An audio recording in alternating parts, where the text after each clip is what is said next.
Hello, welcome to our lesson about antimicrobials that affect protein synthesis in bacteria. In this lesson, we're going to talk about how bacteria make protein, and we're going to talk about the different antibiotics that are used to inhibit protein synthesis. These antibiotics are going to include aminoglycosides, tetracyclines, chloramphenicol, clindamycin, macrolides, and linezolid. Let's talk about how bacteria make protein. So I've condensed it down to 4 major steps. The first step is that you need RNA polymerase to make your RNA.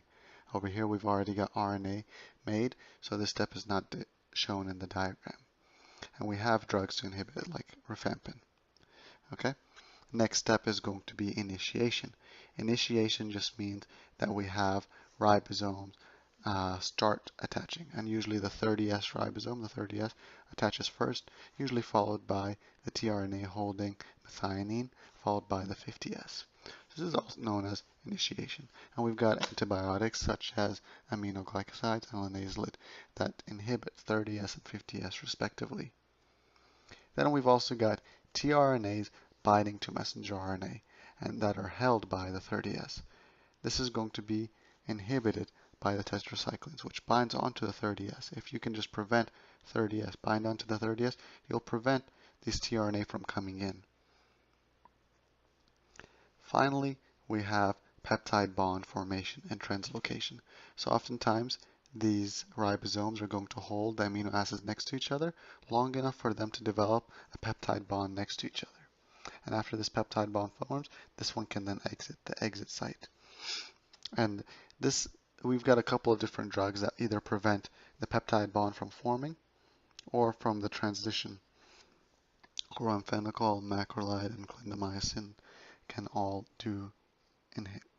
inhibit at this part in protein synthesis.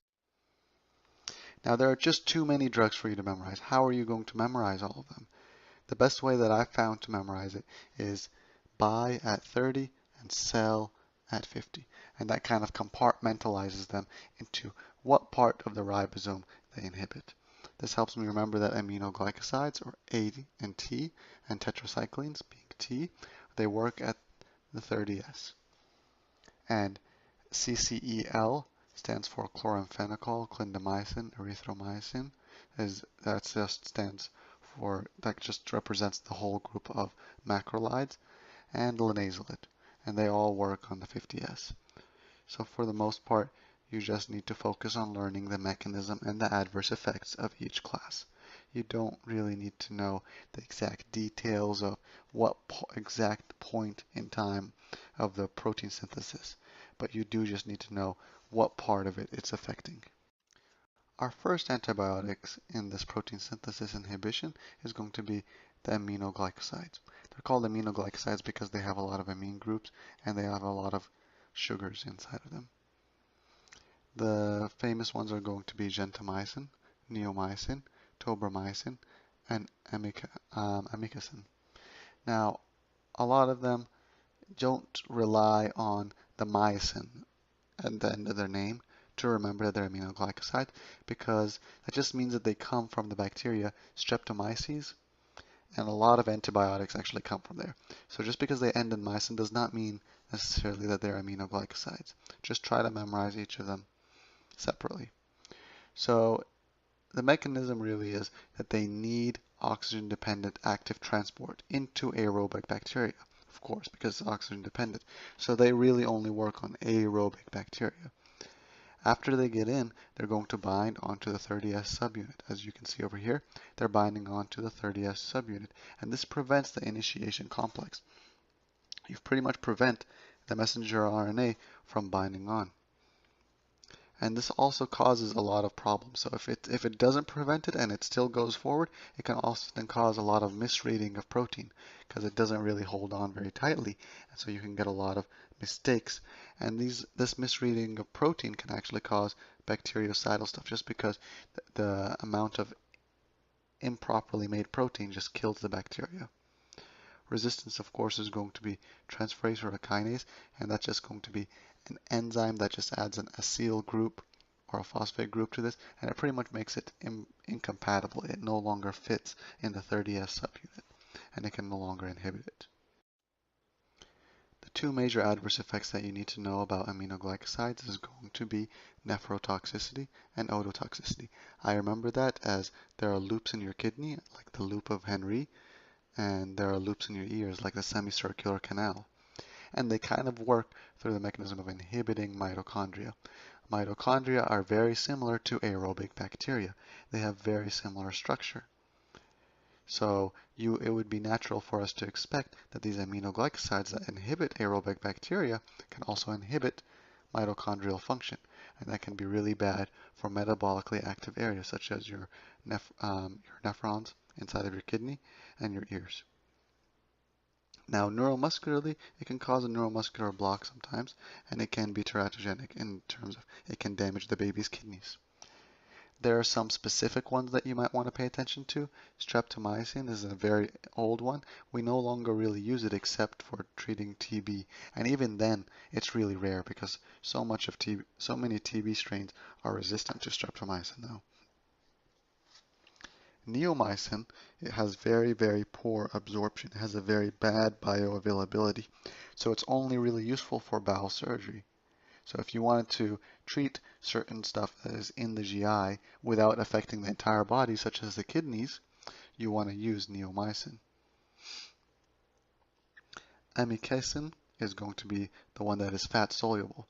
When you think of fat soluble, what you want to know is that it tends to be more hepatically secreted, so then you don't really get as much nephrotoxicity. It's the one unique one that does not cause nephrotoxicity, and it can often be used with patients that have chronic kidney disease. Tetracyclines are a very interesting class of antibiotics. They're called tetracyclines because they have 4 rings, as you can see over here. They're very easy to recognize because they all tend to end in cycline, like doxycycline, minocycline, demiclocycline. Now, the mechanism you need to know is that they need hydrogen to be absorbed. They need the acid inside of your stomach. They need an acidic stomach. And they accumulate inside of cells. They have very good penetration into your tissue, but especially your skin. So that means that they're really good for intracellular bacteria, and they're really good for acne that's inside of your skin.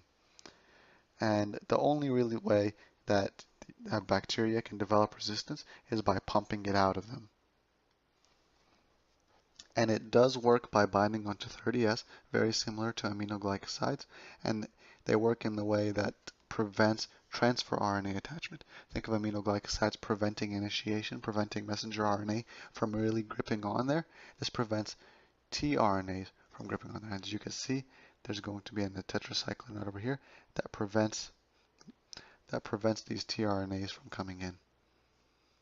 Now, a big drug interaction that you would expect is going to be interaction with anything that's positive, such as calcium and magnesium, and you find these in milk and acid, and even iron. They can interact with this because while they are attracted to the positive charge of hydrogen, they can be attracted to these positive charges of these metals or alkaline metals. And this can cause something that we call chelation. They can cause sedimentation of these metals, and they can prevent absorption of not just the metals, but also the tetracyclines. When you get this chelation, you'll prevent the absorption of these metals, and you'll get GI distress. But something else that you want to think of what's next. You're going to have decrease in bone growth and yellow teeth. And this is going to be just because they like to bind to positively charged stuff like calcium that is found inside of your bone and your teeth. Another thing that you would expect is photosensitivity. You got to remember they accumulate in the skin, which makes them really good for treating acne, but they can also cause a photosensitivity, almost like a rash that you get when you're in the sun for too long, kind of like a sunburn, but this is specific for this drug. Some little note that you need to know is that demiclocycline can cause a lot of urination, and it's often used actually to treat problems where you're retaining too much water, like SIADH. And the opposite end of the spectrum is going to be diabetes insipidus, where you're losing too much water. And demiclocycline can cause diabetes insipidus, which is just losing too much water. Chloramphenicol. Chloramphenicol works by inhibiting the peptidyl transferase that is found in the 50S. Over here I've showed you a picture of the 50S, and you've got 2 adjacent amino acids, and it works by just pretty much blocking the peptide bond from forming. It blocks a peptidyl transferase.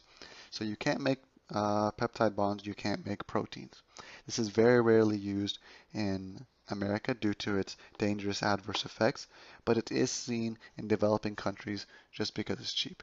So you're looking out for something in the question stem to tell you you're in an African village or you've got some immigrants coming in that have been using antibiotics for some sort of treatment of some sort of infection. The biggest adverse effect is going to be anemia. It actually suppresses your bone marrow. It prevents your bone marrow from making new red blood cells, so you get anemia. And worse is that if you give it to a pregnant woman or a baby, you'll get gray baby syndrome. And what it does is it causes premature babies. And these premature babies, they just don't have enough UDP gluconyl transferase, and so they can't really excrete it from the liver. You'll learn more about this. It's the same enzyme that's used to excrete bile acids. But the important thing is that these babies just can't get it out of their system. So what ends up happening is it starts building up, and they start getting not just anemia, but they also get vomiting, they get really pale and even gray skinned, they get a limp tone, they get hypotension, cyanosis, which means they start turning blue, they get hypothermia, which is they can't keep up their temperature, and they get cardiovascular failure. It's often can be lethal. Macrolides are very commonly used antibiotics. You've probably used a Z-Pak if you've had walking pneumonia before, and that's just azithromycin, as that makes the Z-Pak. The way you can recognize it so you're looking at a macrolide is if it ends in rhomycin, and I remember that as macrolide and in rhomycin. And how they work is they tend to concentrate in the macrophages, and then they inhibit the translocation in the 50S. They inhibit the tRNA from transferring from the A site to the P site. And when they can't transfer, the peptide cannot get any longer, and you just inhibit the protein synthesis that way. And I remember that by just the mnemonic macroslide, because it inhibits the sliding of the amino acid. Over here you've got an amino acid in the A site, and it can't really get into the P site because the macrolide is just going to get over here and prevent it from moving or sliding over. It's often used in community-acquired pneumonia, H. pylori, which is a common cause of peptic ulcer disease, and chlamydia, because chlamydia often infects the macrophages, and this drug can actually build up in macrophages. Now, erythromycin also has a little side note over here that you're going to learn in GI. It actually has activity with motilin receptors. Motilin receptors causes stimulation of your GI, and it can actually stimulate more movement in there and kind of help people poop. So what would you expect with macrolides? You would expect GI problems. They're helping you poop. I know erythromycin tends to work better than all of them, but but that's not the effect that we want when we're giving them as a Z-Pak, for example. They also prolong the QT. You'll learn more about this in cardio, but that just puts you at risk of cardiac arrhythmia. It can put you into torsades, which can put you into ventricular tachycardia, and puts you at severe risk of death unless you have some medical team watching you very closely.